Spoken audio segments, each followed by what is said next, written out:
আসসালামু আলাইকুম। আজকে সর্বশেষ সংবাদ জানাবো আমি নুসরাত। প্রথমেই জানিয়ে দেব সংবাদ শিরোনাম। মাদারীপুরে ইজি বাইককে চাপা দিয়ে খাদে পড়ল বাস, 5 জনের মৃত্যু। সরকার বিরোধী বিক্ষোভে উত্তাল ইসরায়েল। ট্রাম্পের গাজা কমিটির বিরোধিতা করে বৈঠকে বসলেন ইসরায়েল।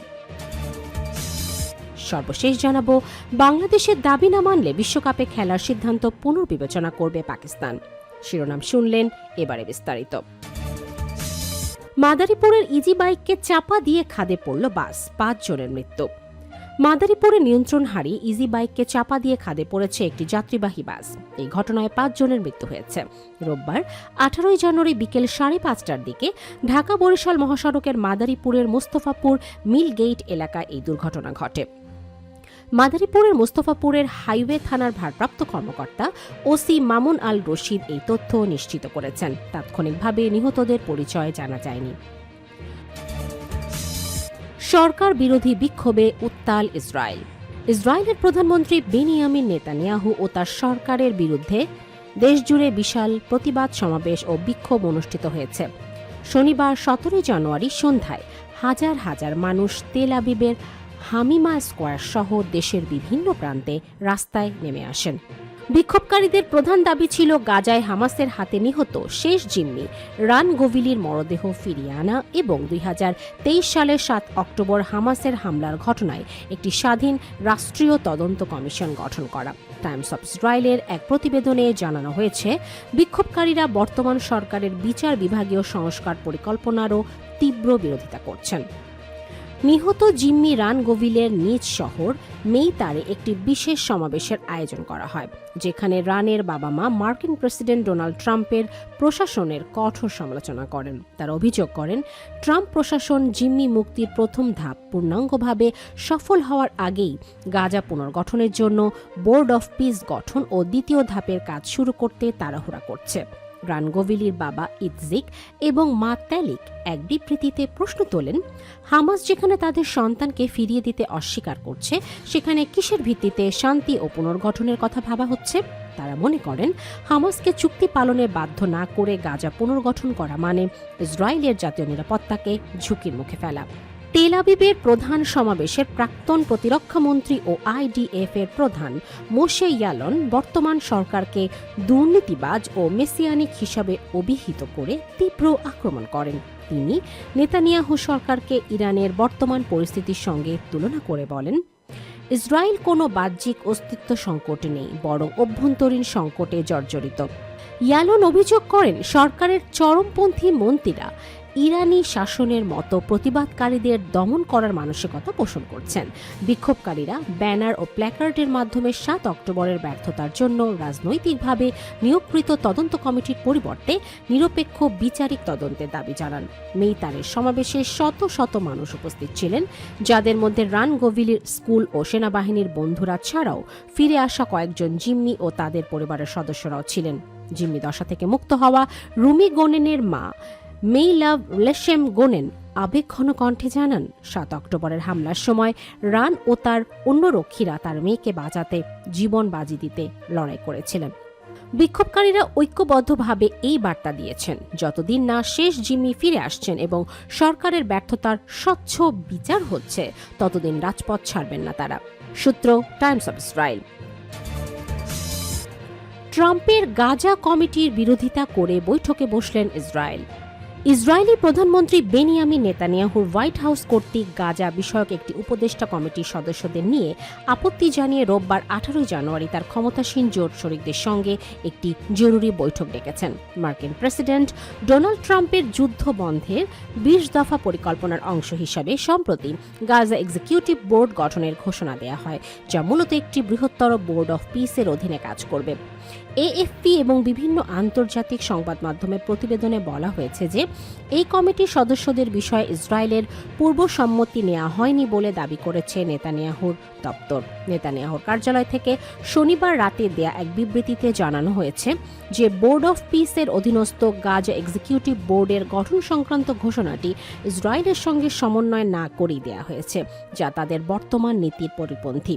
ওই উপদেষ্টা বোর্ডে তুরস্কের পররাষ্ট্রমন্ত্রী হাকান ফিদান এবং কাতারের কূটনৈতিক আলী আল থাওয়াদি সহ অন্যান্য আঞ্চলিক ও আন্তর্জাতিক কর্মকর্তাদের নাম অন্তর্ভুক্ত করা হয়েছে। নেতানিয়াহু এই বিষয়ে কথা বলতে তার পররাষ্ট্রমন্ত্রীকে সরাসরি মার্কিন পররাষ্ট্রমন্ত্রীর সঙ্গে যোগাযোগ করার নির্দেশ দিয়েছেন।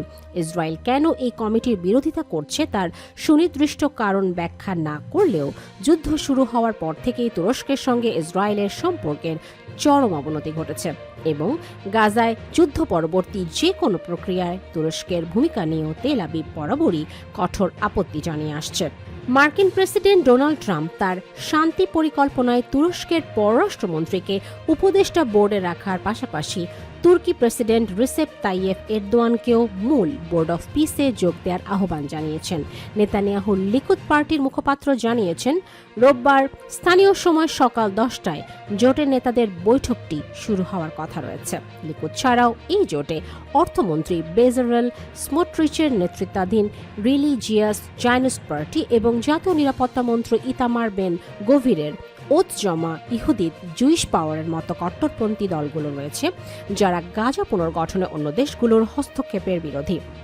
হোয়াইট হাউসের দেয়া তথ্য অনুযায়ী ট্রাম্পের এই পরিকল্পনায় মূলত 3টি সংস্থা কাজ করবে।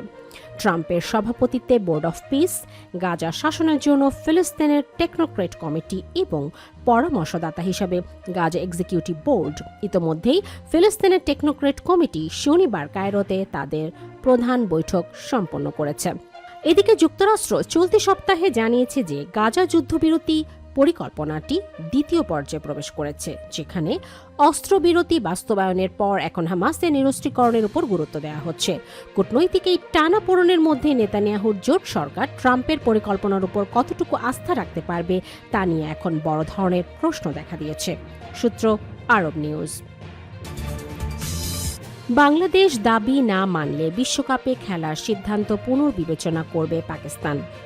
নিরাপত্তা শঙ্কায় টি-20 বিশ্বকাপ খেলতে ভারতে না যাওয়ার সিদ্ধান্ত নিয়েছে বাংলাদেশ ক্রিকেট বোর্ড বিসিবি, যা নিয়ে একাধিকবার আইসিসির সঙ্গে বৈঠক করেছে বিসিবি। তবে বিষয়টি এখনও সমাধান হয়নি। এরই মাঝে এই জটিলতা এখন নতুন মোড় নিতে যাচ্ছে। বাংলাদেশের দাবি না মানলে বিশ্বকাপে খেলার সিদ্ধান্ত পুনর্বিবেচনা করতে পারে পাকিস্তান। এক প্রতিবেদনে এমনটাই জানিয়েছে ভারতীয় সংবাদ মাধ্যম এনডিটিভি। প্রতিবেদনে বলা হয়েছে, বিশ্বকাপ খেলতে ভারতে না যাওয়ার সিদ্ধান্ত নেয়ার পর ইসলামাবাদের সঙ্গে যোগাযোগ করেছে ঢাকা। এক সূত্র জানিয়েছে, আসন্ন টি-20 বিশ্বকাপে অংশগ্রহণের বিষয়ে সহায়তা পেতে বাংলাদেশ সরকার পাকিস্তানের কর্মকর্তাদের সঙ্গে যোগাযোগ করেছে এবং ইতিবাচক সাড়া পেয়েছে।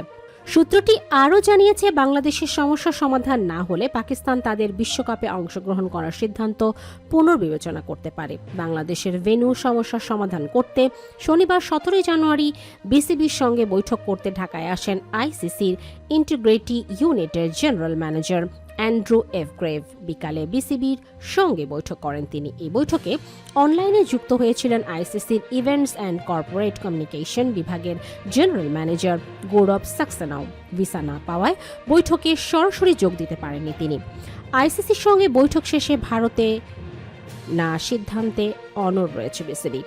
আইসিসির সঙ্গে বৈঠক শেষে এক সংবাদ বিজ্ঞপ্তিতে বিসিবি জানায়, আইসিসির 2 প্রতিনিধির সঙ্গে বিসিবির বৈঠকে টি-20 বিশ্বকাপে বাংলাদেশের অংশগ্রহণ সংক্রান্ত বিভিন্ন বিষয় নিয়ে আলোচনা হয়েছে। বিসিবি আবারও আনুষ্ঠানিকভাবে আইসিসির কাছে বাংলাদেশের ম্যাচগুলো শ্রীলঙ্কায় স্থানান্তরের অনুরোধ জানিয়েছে। বৈঠকে বাংলাদেশ সরকারের দৃষ্টিভঙ্গি ও উদ্বেগকেও তুলে ধরা হয়, যেখানে দলের নিরাপত্তা, বাংলাদেশি সমর্থক, গণমাধ্যম কর্মী ও অন্যান্য সংশ্লিষ্ট অংশীজনদের নিরাপত্তার বিষয়টি আইসিসির কাছে বিশেষভাবে উল্লেখ করা হয়েছে।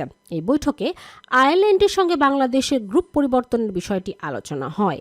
বৈঠক শেষে এক সংবাদ বিজ্ঞপ্তিতে বিসিবি জানায়, অন্যান্য বিষয়ের পাশাপাশি ন্যূনতম লজিস্টিক পরিবর্তনের মাধ্যমে বিষয়টি সহজতর করার উপায় হিসেবে বাংলাদেশকে অন্য গ্রুপে সরিয়ে নেওয়ার সম্ভাবনা নিয়ে আলোচনা করা হয়েছে। তবে এই বিষয়ে কোনো সিদ্ধান্ত হয়নি।